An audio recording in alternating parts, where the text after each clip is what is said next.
Hey guys and girls, welcome back to my Spyro 3 walkthrough. Today Spyro is saving the day in the wondrous realm that is Cloud Spires. No prizes for guessing which weather dominates here. It's a pretty kooky level, not too difficult obviously because we're still in the early stages of the game. But I hope you appreciate me making this part because Steve Lamacq is doing an awesome show on BBC Six Music and I was listening to it and I was thinking I should probably make a part for the walkthrough. So here you go. It shows how much I love you guys. And look, we've got a Rhynocs with wings. Interesting. I think that goes against animal rights. The sources will be getting a letter soon from the Research Ethics Committee at any day now. Actually, are Rhynocs animals? That's too deep, to be honest. Just making sure there's no gems around here. You know what I'm like. The Rhynocs have shut down our cloud generator, and I'll never see a rainbow again. Apparently these crazy creatures here are called weather imps. I know this for a fact because I looked up on Spyro Wiki. Oh yeah. You can't say I don't do this stuff properly, eh? What really annoys me though is they have these stupid tiny wings on the back, but seriously, they do sweet FA, at least that's what I think. If my wings were big and strong like yours, I could easily glide across here. There you go, so you can't even glide across a short distance. To be honest, that makes them slightly pointless in my books. But you know, I mean, they think they're cool with their wings and Spyro comes along and he's like, hey, I'm a dragon, don't talk to me about wings. Honestly. But these Rhynocs now will actually attack you if you get close to them. After the last level where they did sweet FA. Don't know why I'm using that phrase quite a bit, but hey, you know. They probably thought, hey, he's trying to get dragon eggs, and he's getting dragon eggs, we should probably stop him doing that. Thankfully, we've got lightning bolts just lying around that we can use against Spyro. And Zoe's here to help us out as well. Let's see what she's got to say. The metal armor those enemies are wearing protects them from your dragon flame. 3 games in, Spyro clearly still hasn't got the message. Honestly. Annoyingly, you have to backtrack to this area later on once the cloud generator is activated. For some reason it activates whirlwind as well. Not too sure of the logic behind that, but you know, we'll go with it. Cool head bash move. It would have been annoying if we'd had to learn all those again. But if they make us, like, if they tell us about charging and stuff like that again, you'd think they'd make us learn how to swim and that. Thankfully not, though. I want money bags in this level. I know. It's horrible, isn't it? He did a great job in guiding that one, didn't he? And Stephanie. Lovely little dragon. I do really wonder, like, what's the world coming to when even the dragons can't defend themselves? And Spyro, the smallest of the dragons, is always the one who saves the day. The dragon race would be, like, extinct without him, because he's one who rescues their future, in a way. Wonder if, like, David Cameron can make an analogy out of that. I don't know. I hope I find more gems this level for once, rather than having to come back later on and find the rest. Would be slightly annoying. Right, we can't avoid it any longer now. Let's talk to the dreaded money bags. Well, well, if it isn't my favorite dragon. The sorceress has put me in charge of guarding these bellows. However, I suppose I might look the other way if I was distracted by counting gems. Sometimes I really don't know why Spyro takes it from this guy. What? No? No. What else are you going to do with all those gems? Buy flying lessons? That was a good one. Honestly. I mean, look, it's a dragon. You could so easily just flame his ass. Oh, yes, precious, precious gems. Well then, Spyro, you may now use the bellows any time you wish. Best of luck on your little egg hunt. I think the voice actor for this game was different to the last game. Probably because the voice actor was so offended at having to play a part as bad as Moneybags that he thought, no, I can't do this for another game. But yeah, Spyro got a flame attack. What's Moneybags' best attack going to be? Like, whacking him with his bag? Spyro just, like, force him to open it.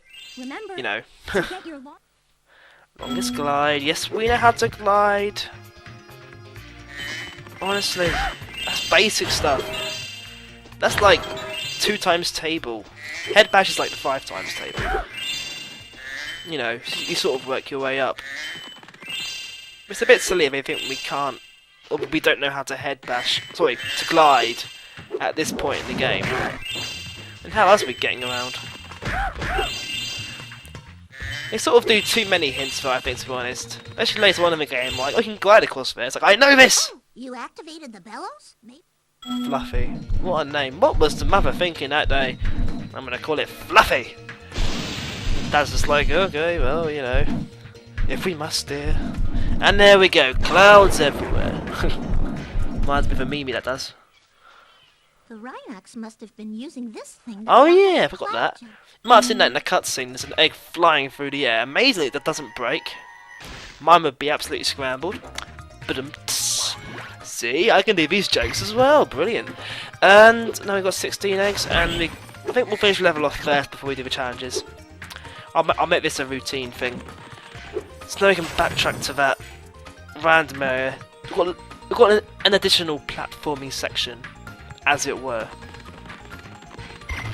Thing is, now it's cloudy. Obviously, it's raining. It's a nice area though. It's got a great structure. This level. I'll admit though, in terms of music, this is probably one of my least favourite games for Spyro music. The first one definitely is my favourite. Although it's probably the best Spyro game in terms of gameplay, the music isn't that great. Stuart Copeland's letting the side down.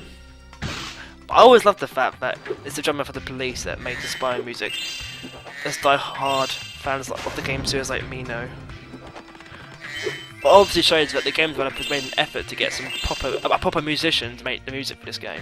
Like, we're not getting no random guy off the street. Anyway, here's Claire. She's gonna do anything for us, and she's made a rainbow. Oh, that's what I did when I came out of my mum's. Actually, I shouldn't say that anymore, because people are saying that's too deep. And it's very true, actually. Very true. And we shall go here first. Let's make a sun.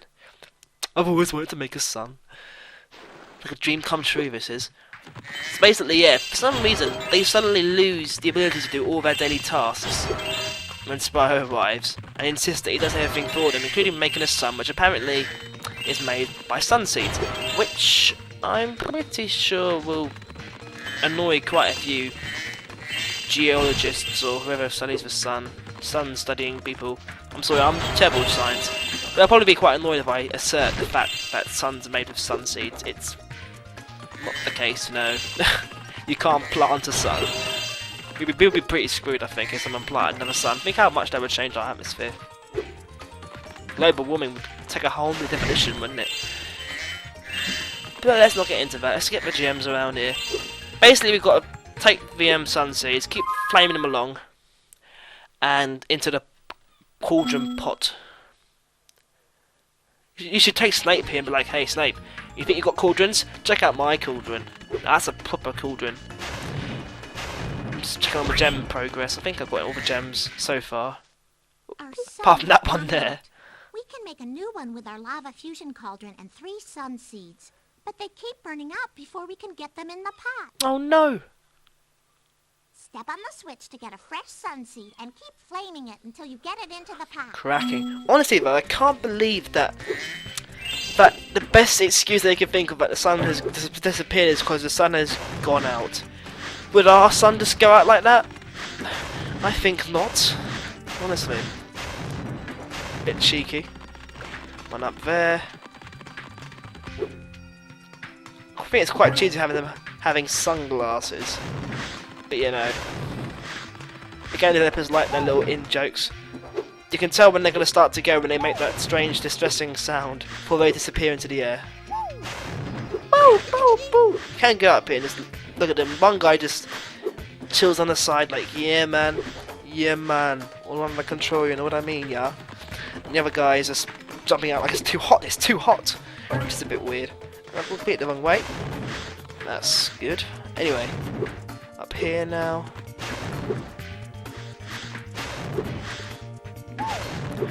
There have been some times where that sun seed has gone through that, like the fire coming out the wall, and I've just walked through it as well, like, yeah, I can get through that, it's only fire. And before you know it, we've made a sun. Now that's what I call a sun. Here, you can have this last sun seed as a souvenir. I think it might be a dud though. No shit, Sherlock. It's an egg called Lulu. Well, to become a famous singer, hopefully. One can hope, anyway. I should advertise these videos as like how like teaching children about weather or something. We've made a sun, and now we're going to wake up the clouds. And we've unblocked the cloud generator. I mean, Spyro does everything, doesn't he? Oh, there's an egg thief in this one as well. Favorite turn in this game. For those of you who played Spyro 1, you'll remember that there were a couple of egg thieves in there. Of course, I haven't walked through that yet, but when I do, I'll show you the annoying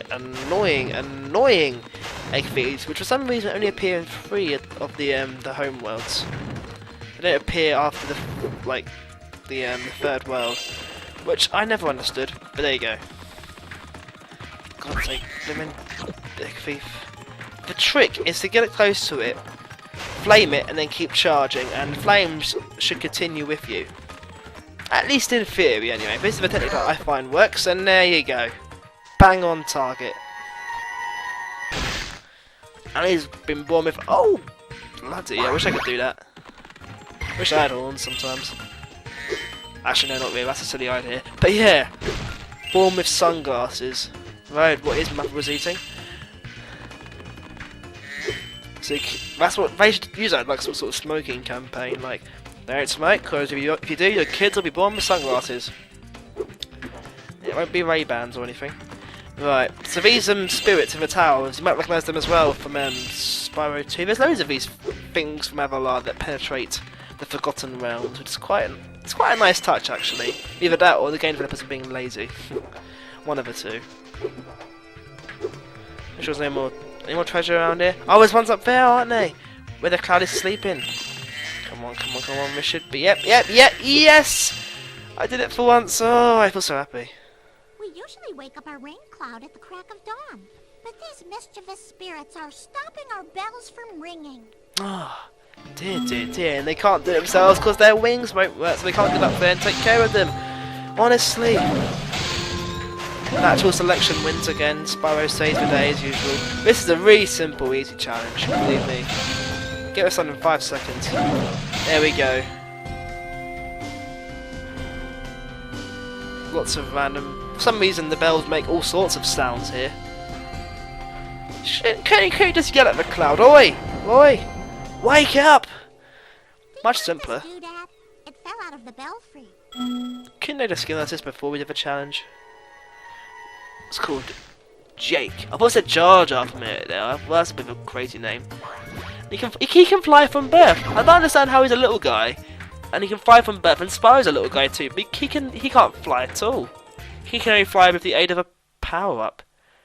Considering he's a heroic dragon as well.